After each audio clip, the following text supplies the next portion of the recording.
क्या भारत में जासूसी करता था पाकिस्तानी पत्रकार? क्या कांग्रेसी नेताओं से खुफिया जानकारियां लेता था पाकिस्तानी पत्रकार? क्या भारत की सीक्रेट आईएसआई को बांटता था ये पाकिस्तानी पत्रकार? नुसरत मिर्जा नाम के इस शख्स ने ऐसे ही सनसनीखेज दावे किए हैं। पाकिस्तान में क्या होता है, एक चीफ गया तो उसने जो सारा का सारा जो पुराना वाला चीफ काम करके गया था उसको सब उससे तोबा किए और अपना नया प्रोग्राम शुरू कर दिया। इस तरह से DGI चला गया। खुर्शीद कुसरी ने मुझसे कहा कि भाई ये जो तुम इंफॉर्मेशन लाए हो ये तुम इसको दे दो कियानी को। उस जमाने में कियानी DGI था। मैंने भाई मैं तो नहीं दूंगा, लेकिन आप देना चाहते हैं दे दें, मैं आपको ये दे। ये नुसरत मिर्जा है। ये खुद को पत्रकार भी बताता है, लेखक भी बताता है, इंजीनियर भी बताता है और इटली की कंपनी के लिए सऊदी में काम करने का दावा भी करता है। इसने एक इंटरव्यू में क्या क्या कहा है वो सुनिए। 2010 में फिर हमें बुलाया गया है, जब हामिद अंसारी साहब नायब सदर थे तो एक सेमिनार था बहुत बड़ा जिसमें टेररिज्म पे था, तो उन्होंने उस वक्त भी हमने, तो मैं इसमें कहता हूँ कि ये ठीक है आपकी बात कि हम भी बहुत एक्सपर्ट नहीं हैं, लेकिन हम क्योंकि मुगल हैं, हमने वहाँ हुक्मरानी की है और वो हम वहाँ के हालात को जानते हैं और वहाँ की जो इंडिया के जो नफ्सियात है, उनका जो कल्चर है उसको हम समझते हैं। हम जा रहे कि हमने 15 सूबों में हमने गए हैं, 29 सूबे हैं उनके, लेकिन जो पार्लियामेंट के जो मेंबरान हैं उसमें जो मुसलमान मेंबर आते हैं वो 56 थे उस वक्त राज्यसभा के और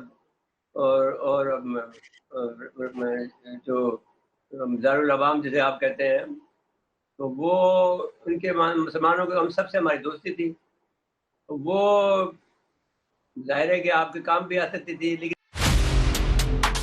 चुना आपने ये दावा करता है कि भारत के मुस्लिम सांसद इसकी मदद करते थे।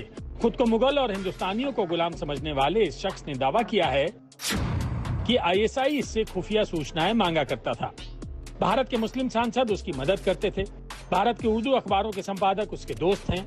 इसने लखनऊ में धोती कुर्ता वाले बड़े नेता से मुलाकात की थी। 2011 तक उसने भारत के 15 राज्यों में 5 दौरे किए थे। FATF के कारण पाकिस्तान काम नहीं कर पा रहा। हमारे देश की खुफिया जो अति गोपनीय जानकारी है उसको साझा आप कर रहे हैं ऐसे देशों से जो इसका इस्तेमाल करेंगे आतंकवाद के लिए। क्योंकि हामिद अंसारी जी ना तो उस जर्नलिस्ट को जानते, ना उन्होंने उसे बुलाया। ये इंटरनेशनल कॉन्फ्रेंस ऑन ज्यूरिस्ट थी जिसका आयोजन बार एसोसिएशन ने किया था। तो बार एसोसिएशन के पदाधिकारी जो न्यायाधीश वहां पे बैठे थे उनसे पूछताछ करके पता लगाए कि किसने उन्हें बुलाया। हालांकि नुसरत मिर्जा नाम के इस शख्स के दावों पर हामिद अंसारी ने बयान जारी किया है। हामिद अंसारी का कहना है कि मेरे खिलाफ झूठ फैलाया जा रहा है। उपराष्ट्रपति की तरफ से विदेशी अतिथियों को आमंत्रण सरकार की सलाह पर विदेश मंत्रालय के माध्यम से दिया जाता है।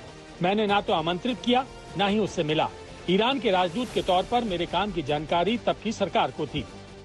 हालांकि भारत की खुफिया एजेंसी के अधिकारी एनके सूद ने हामिद अंसारी की सियासी पारी का ईरान चैप्टर खोद डाला। ये ईरान के एम्बेसडर थे 1991 से लेकर 1993 तक। उस टाइम पे 4 डिप्लोमेट्स उनको किडनैप कर लिया ईरानियन गवर्नमेंट ने, और इसके ऊपर जो अंसारी साहब का जो रोल था वो बिल्कुल नेगेटिव था। इन्होंने इनकी ड्यूटी बनती थी उनको प्रोटेक्शन करना, उनको सिक्योरिटी देना, वहां पे इंडियन कम्युनिटी को सिक्योरिटी देना, बल्कि इन्होंने उन लोगों को कोई छुड़वाने का काम नहीं किया। बल्कि ये कहा जाता है कि अंसारी साहब रिस्पॉन्सिबल थे इन लोगों के अरेस्ट का। हामिद अंसारी को लेकर ये पहला विवाद नहीं है। 2007 में उपराष्ट्रपति बने हामिद अंसारी के बयानों और किताबों में किए दावों की वजह से भी बीजेपी ने कई बार सवाल उठाए हैं।